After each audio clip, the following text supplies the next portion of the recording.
भारत का गोदी media fast flag मुहिम का झूठ बेनकाब और अफगानिस्तान का। नाज़रीन, एक बार फिर, जी हाँ, एक बार फिर भारत का गोदी मीडिया इसके हुकूमती आकाओं की मर्जी पर चलने वाली प्रोपेगेंडा फैक्ट्रियां अपने ही झूठ के मलबे तले दब गई हैं। कहानी वही पुरानी है, चेहरे वही हैं, लेकिन इस बार किरदार बदल चुके हैं। इस बार भी धमाका हुआ। दिल्ली में लाल किला के करीब अभी धुआं उठ ही रहा था कि उनके चैनल्स, उनके एंकर्स, उनके नेशनलिज्म के ठेकेदार चीख उठे, पाकिस्तान ने हमला कर दिया है। नाज़रीन, अभी पुलिस को मालूम न था कि धमाका किस नौयत का है, लेकिन उनका मीडिया फैसला दे चुका था। कोई उसे केमिकल अटैक कह रहा था, तो कोई कह रहा था पाकिस्तानी हैंड ग्रेनेड, और कोई तो ये तक बोल रहा था कि दहशतगर्दी का अमल है, रद्द-ए-अमल सख्त होगा। लेकिन फिर हकीकत हमेशा की तरह उनके बयानिए को चीरती हुई सामने आई। तहकीकात में पता चला कि ये कोई दहशतगर्दी नहीं थी, बल्कि एक मामूली सी सीएनजी सिलेंडर फटने का वाकया पेश आया था, और जिन्हें ये पाकिस्तान से जोड़ रहे थे वो थे उनके अपने शहरी। उत्तर प्रदेश और हैदराबाद के मुकामी बाशिंदे। ना कोई सरहद पार से आया, ना कोई पाकिस्तानी हाथ साबित हुआ। लेकिन नाज़रीन, सवाल ये है कि हर बार जब भारत में इलेक्शन करीब आते हैं, बीजेपी को पाकिस्तान क्यों याद आ जाता है? हर धमाके के बाद पाकिस्तान क्यों, और हर वाक़े के बाद गोदी मीडिया इतना भुखलाया हुआ क्यों लगता है? जवाब बहुत वाज़ेह है। मोदी सरकार दाखिली तौर पर नाकामियों में घिरी हुई है। महंगाई, बेरोजगारी, किसानों के एहतजाज, मजहबी फसादात, ये सब हकीकतें बीजेपी के चेहरे पर कालक बनकर लग जाती हैं। और जब अंदर से मुल्क जल रहा हो तो बाहर दुश्मन दिखाना आसान होता है। यही वो आजमुदा फॉर्मूला है जो बीजेपी पर इंतखाब से पहले दोहराती है। एक वाकया करो, शोर बचाओ, इल्जाम पाकिस्तान पर लगाओ। लेकिन नाज़रीन, इस बार सिर्फ झूठ नहीं बोला गया, बल्कि खिते में खतरनाक खेल खेला जा रहा है। भारत अब अपनी फास्ट फ्लैग मुहिम को अफगानिस्तान के रास्ते पाकिस्तान के खिलाफ इस्तेमाल करने जा रहा है। अफगान तालिबान को जज्बाती तौर पर ये बावर करवाया जा रहा है कि पाकिस्तान ने उनके साथ धोखा किया, पाकिस्तान उनके मफादात के खिलाफ है और पाकिस्तान खित्ते में भारत का दुश्मन है। भारत ये बयानियां फैलाने के लिए अफगान मीडिया, सोशल नेटवर्क्स और मखसूस ग्रुप्स में पैसा, प्रोपेगेंडा और जाली मालूमात उंडेल रहा है। ये सिर्फ इंटेलिजेंस ऑपरेशन नहीं, ये बयानिए की जंग है। एक ऐसी जंग जिसका मकसद पाकिस्तान को खित्ते में तनहा दिखाना है और अफगानिस्तान को पाकिस्तान के खिलाफ खड़ा करना है।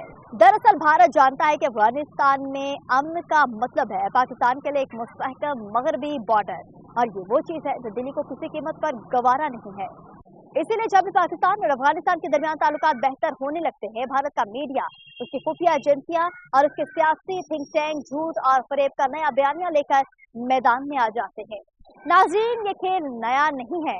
पठानकोट, पुलवामा, आड़ी और अब लाल किला, हर वाकया एक ही पैटर्न पर चलता है। पहला धमाका, फिर बगैर सबूत के इल्जाम, फिर गोदी मीडिया की चीखों पुकार, और आखिर में हकीकत जो हर बार मोदी सरकार को बेनकाब करती है। दिलचस्प बात यह है कि आप खुद भारतीय सहाफ़ी और अपोजिशन रहनुमा इस झूठे खेल को बेनकाब करने लगे हैं।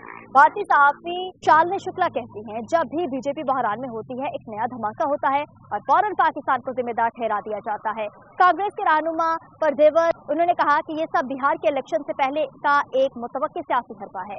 और मारूफ सहाफ़ी रवि नेयर ने कहा कि बीजेपी कमजोर पोजीशन में है, मजीद ऐसे वाकयात की तवक्को रखिए।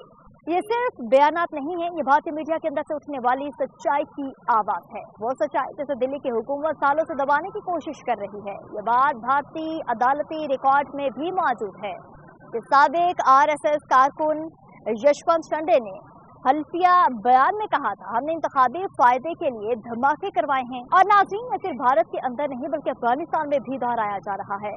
वही झूठ, वही फरेब, वही पाकिस्तान दुश्मन बयानियां, बस चेहरे बदल गए हैं। कभी ये मीडिया के जरिए, कभी सफारतकारी के जरिए, और कभी नाम निहाद इंसानी हुकूक के उन्वान से फैलाया जा रहा है। लेकिन पाकिस्तान की पॉलिसी वाज़ेह है। हमने हमेशा दहशतगर्दी की हर शक्ल की मुज़म्मत की है। हमने हर सतह पर अमन, तामुन और बाहमी एहतराम की बात की है, और यही हमारी सबसे बड़ी ताकत है। मोदी सरकार के झूठे बयानिए, उनके फास्ट फ्लैग मुहिमात और उनके गोदी मीडिया का प्रोपेगेंडा, ये सब वक्ती शोर शराबा है। लेकिन याद रखिए, झूठ के पाँव नहीं होते, सच देर से सही सामने जरूर आता है। और जब सच सामने आता है तो वो सिर्फ नकाब नहीं उतारता, वो चेहरे जला देता है। ये है भारत की असल हकीकत। एक ऐसा मुल्क जो अपने शहरियों को बेवकूफ बनाने के लिए पाकिस्तान दुश्मनी का सहारा लेता है और खिते के अमन को दांव पर लगा देता है। लेकिन नाजरीन, हम पुरअमन हैं, बाशऊर हैं और जानते हैं कि ये प्रोपेगेंडा कब और क्यों शुरू होता है। पाकिस्तान के अवाम, हमारी अफवाज और हमारी जिम्मेदारी है भारत के हर झूठ को इसी तरह बेनकाब करना। क्योंकि सच दबाया जा सकता है मगर खत्म नहीं किया जा सकता। आपको वीडियो कैसी लगी कमेंट सेक्शन में जरूर बताइएगा।